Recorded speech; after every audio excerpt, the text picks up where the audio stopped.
Allez, bonjour à tous. Voilà, je vais me prononcer brièvement un peu sur Camille Makosso parce que j'ai tout de suite écouté donc une prophétie d'un homme de Dieu qui m'a interpellé et qui méritait en quelque sorte que j'interpelle vraiment Makosso. Camille Makosso, récemment tu t'es prononcé sur deux sujets qui m'ont vraiment écœuré. Le premier sujet, c'est le sujet du président Laurent Gbagbo. Voir l'interprétation un peu sous forme d'instrumentalisation que tu as faite de la sortie du président Laurent Gbagbo. Depuis un certain nombre de mois, voire d'années, j'essaie quand même de suivre un peu ta ligne de communication. Voir un peu comment tu surfes, comment tu te prononces sur des questions purement politiques. C'est vrai que tu défends le RDR, mais il faut savoir à un moment donné garder raison. Il faudrait que la moralité quand même prime sur l'ensemble de tes sorties. Mais j'ai l'impression que ce n'est pas le cas.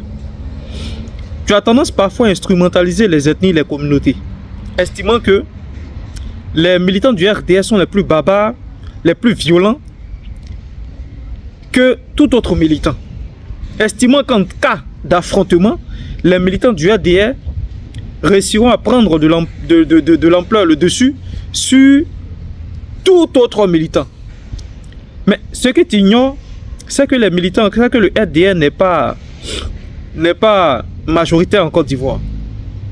Mis toute opposition ensemble, le RDR n'est pas majoritaire. Et cette forme d'instrumentalisation sous opposition des communautés que tu fais, c'est vraiment dangereux pour un homme qui se dit homme de Dieu. Pour quelqu'un qui se dit homme de Dieu, c'est vraiment dangereux. Opposer les Ivoiriens entre eux, tout simplement parce que tu as quelque chose à défendre.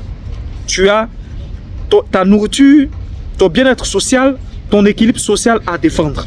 Tout simplement parce que tu défends l'équilibre de ta petite cellule familiale, le bien-être de ta petite cellule familiale. Parce que pour toi, il n'y a que de vie que ta famille. Il n'y a que de vie que ta famille. Donc les autres n'ont aucunement de vie. C'est très très dangereux cette manière de faire la communication. Opposer les communautés et instrumentaliser, voire même interpréter de manière drastique les propos du président Laurent Gbagbo. J'ai vraiment été écœuré. J'ai vraiment été écœuré. En tout cas, il faut vraiment te ressaisir. Il faut te ressaisir parce que tu es en train de créer un bloc d'ennemis contre ta personne. Et compte tenu du fait que tes enfants sont sur les réseaux sociaux, sont des personnes publiques, même si les gens refusent de te le dire, mais tu es en train également d'orienter ces ennemis-là à atteindre même tes enfants. Voilà pourquoi certaines stars, peu importe leur notoriété, elles évitent même de rendre public l'image de leurs enfants. Elles préfèrent garder leurs enfants dans le néant total. Mais toi, ce n'est pas le cas. C'est le gain facile. L'argent des réseaux sociaux a tellement pris d'ampleur que tu préfères mettre tous tes enfants sur les réseaux sociaux. C'est très dangereux ce que tu fais.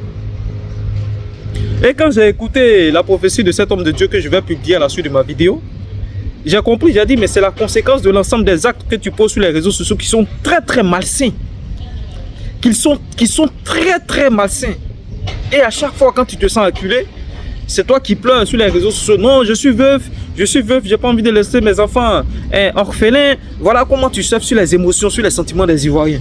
Mais pourtant, les actes que tu poses sont très malsains. Tu as plusieurs casquettes. Tu es politicien, tu es businessman, tu es homme de Dieu. C'est-à-dire, c'est avec toi seul qu'on voit le mixage des casquettes diaboliques et des casquettes purement saintes. C'est tu mélanges le diable à Dieu. C'est tu mélanges les fonctions du diable à celles de Dieu. Même si on va dire que le monde des réseaux sociaux n'est pas trop malsain, mais il s'agit de ceux dont tu fais l'usage. Comment est-ce que tu utilises ces réseaux sociaux-là? Mais toi, tu utilises ces réseaux sociaux de manière malsaine, tout simplement pour te faire du sous. Le deuxième point sur lequel j'aimerais donc m'étaler, c'est le point sur le prophète Eli Pada. Un homme de Dieu, Eli Pada. Nous n'avons aucunement vocation à juger si cet homme est de Dieu ou pas de Dieu. Mais Dieu a dit qu'à travers la réalisation des prophéties, on connaîtra si un homme est de lui ou pas. Et pour ma part, j'estime que cet homme est de Dieu. Mais j'ai écouté ta dernière prophétie sur ta sortie sur Eli Pada. Quelqu'un qu'on pourrait considérer en quelque sorte comme ton frère, puisque vous êtes de la même communauté, et lui étant pasteur, toi aussi tu es pasteur. Mais aujourd'hui, on a l'impression que tu te réjouis de l'arrestation de l'IPADA. Parce que c'est toi que le RDR envoie pour justifier l'arrestation de l'IPADA. Donc c'est toi que le RDR aujourd'hui positionne pour venir salir l'image d'un homme de Dieu qui est de la même communauté que toi, de la même confession religieuse que toi. Tout simplement parce que tu as ton pain à protéger. Tu viens salir l'image d'un homme de Dieu. Chose même qui a poussé son fils spirituel à faire cette sortie que j'ai publiée sur mes réseaux sociaux. Parce qu'ils en avaient marre. D'abord, ils sont acculés. Et en plus, tu viens encore te moquer de leur père. Ça fait qu'ils n'en pouvaient même plus. Malgré toutes les restrictions aujourd'hui qu'ils subissent. Nul ne sait où sa femme est. Nul n'a aucunement information d'où sa femme est. Tu ne peux même pas compatir à leur douleur, mais tu viens encore enfoncer le clou. Tout simplement parce que c'est ta petite cellule familiale qui, toi, t'intéresse. C'est méchant. C'est méchant. Et tout à l'heure, on va ensemble écouter donc ce que dit l'homme de Dieu par rapport à Kimi Makosso. Quand j'ai écouté, j'ai dit, mais ça serait la conséquence de l'ensemble des actes malsains que tu as posés. Tes enfants sont si innocents et tu es en train de les trimballer dans une méchanceté qui ne dira pas son nom. Quand j'ai écouté, j'ai eu très mal. Et je me suis dit qu'il était temps que je porte cela pour t'interpeller. Pour que tu prennes tes dispositions. Parce qu'on voit un peu le travers de ta communication. Quand tu dis que le seul leader politique ou bien le seul qui t'effraie en termes d'oratoire, c'est Charles Blé Goudé. Mais c'est une porte de sortie que tu es en train d'ouvrir. C'est-à-dire, en cas de perte du pouvoir demain, tu risques de glisser dans les bras de Charles Blé Goudé.